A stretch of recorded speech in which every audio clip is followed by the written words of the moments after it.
Qadırlı kalayık xalq. Kırgızstandın 7 duvanından kelgen urmatlı meymandar. Kasiyetli Sarıözөн çүйdün qadırlı saqaldары. Biz har daim egемендигибизди туу tutup, el жерибиздин көз карандысыздыгы үчүн канын азык, арусун казык кылып күрөшкөн ата-бабаларыбызды сыймыктануу менен эскерип, арбагына багыштап Куран окуп, алардын ата журт алдында өтөгөн кызматын кийинки муундарга жеткирүүнү ыйык барыз деп билебиз. Бүгүнкү ыйык эгемендүүлүк майрамыбызды салтанаттуу белгилөө күнүнө кыргыз элинин чыгаан инсандарынын бири айтылуу Байтик Баатырдын 200 жылдык мааракесинин башталышы туш келип отурат. 3000 жылдык карт тарыхыбызда Байтик Баатырдай эл башында турган эчен деген эрендерибиз өткөн. Элибизде Баатырдын башчысы бир деген накыл сөз бекеринен айтылып калган эмес. Байтик Баатырдай баатырларыбыз, эл башкарган мыктыларыбыз миңдеген жылдардан бери кыргызды чачыратпай, элдүүлүктү жок кылбай, бейиштей болгон жерибизди душмандарга алдырбай сактап келди.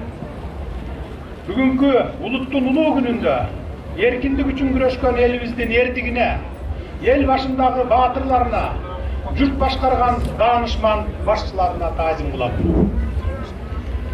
Бүгүн биз Байтик Баатырдын мааракесин майрамдап жаткан касиеттүү Sarıözөн чүй жергеси бүтүндөй өлкө жарандарын кучагына батырган, улутту бириктирген өзгөчө дуа. Касиеттүү өрөөнүбүз соңку 200 жыл аралыгында болуп көрмөгөндөй өзгөрүп, Ордо калабыз Бишкек жайгашкан ынтымактын, биримдиктин борборуна айланды. Мына ушул ынтымактын, биримдиктин үлөтүн өз убагында Байтик Баатыр сээп, анын учугун биз улантып жатканыбызга сыймыктанабыз.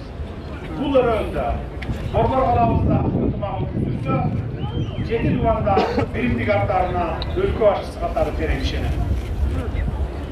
Мааракеге келген урматтуу меймандар, кадырлуу калайык калк, кыргыздын кылым карыткан тарыхында тагыраак айтканда 19-кылымда Байтик Канай уулунун кыргыз эли, кыргыз жери үчүн ээлеген орду кылган кызматы өзгөчө экенин жакшы билесиздер. Бирок мен бүгүн Байтик Баатырдын тарыхка бай, өрнөктүү өмүр баянына кеңири токтолбой эле коеюн. Ал тууралуу сиздер телерадиолордон, жалпыга маалымдоо каражаттарынан, интернет булактарынан кеңири маалымат алып жатасыздар.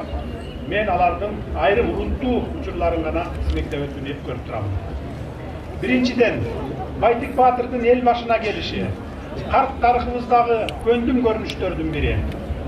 Элибиз эл сынагынан өткөн мыктыларына, эркиндикти туу туткан тайманбас баатырларына, рух дөөлөтүн алып жүргөн даанышмандарына, өз элине кам көргөн берешендерине, келечекти көрө билген көзөмдөрүнө ишеним артып, бийликтин эки тизгин бир жыл бұрын тапшырышы. Байтик Баатырда бул сапаттардын баары болгонун ал тууралуу баяндардан билебиз. Ал өз доорунун бардык сынактарынан өткөн.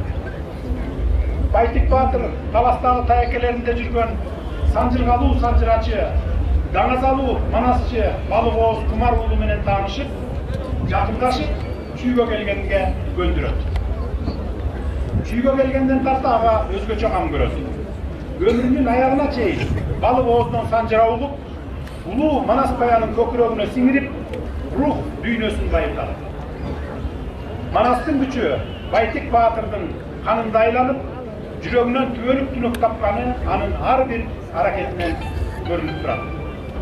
Бардык жарандарыбызга, өзгөчө мамлекеттик кызматкерлерге, саясатчыларыбызга Байтик Баатырдай Манас дастанын терең билип, анын мекенчил, мамлекетчил идеясын алып жүрүүгө чакырат.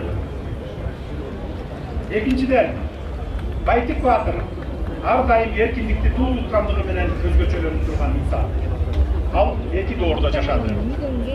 Кокон хандыгынын доорунда Ордонун адилетсиз аракеттерин көрдү. Ел башына түшкөн мүшкүлдөргө, эсепсиз чогулткан салыктарга каршы туруп, акыры Бишкек жебини başçısı Rahmatullah Bek'tin gözünü kazaladı. Orus askerlerinin yardımı menen eldi azapka salgan Pişkekçev'in cermenen jeksen buldu. Doğru doğuşun dağına sezebilgen kösömdügü jana eldik diplomatiyanı çever faydalana bilgenligi menen Baytik Batır elin böğde bölünүүдөн saktap kalgan.